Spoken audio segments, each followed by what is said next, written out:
ဘန်နာကြီးပေါ့နော်အော်တိုမှာသုံးတဲ့ဘန်နာအခုကတော့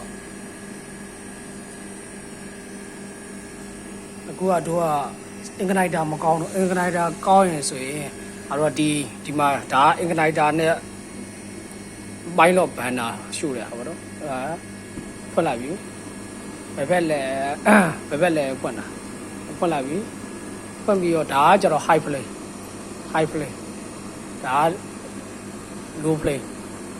ဒါ low play ထွက်လာပြီဒါ low play high play ကကျတော့အလဲပေါင်းထွက်လာhigh play နော်အဲ့တော့တို့ကပိတ်တော့မဆိုရင် low play ကိုပိတ်လိုက်ပြီ high play ကိုပိတ်လိုက်ပြီစပါဘိုင်းတော့နဲ့ ignition လုပ်ပြီးတဲ့အကောင်ကိုဘာကိုပိတ်လိုက်တယ်အဓိကဒါမလုံတဲ့ဟောင်းကတော့စမ်းတာပေါ့အစပိုင်းလော့ကြံနေလို့ပြောတော့အခုတော့ပိုင်းလော့ဒီကျွန်တော်မဖြစ်တော့ဘူးပေါ့နော်မကြံတော့တည်သွားရဆိုတော့ကောင်းသွားပြီပေါ့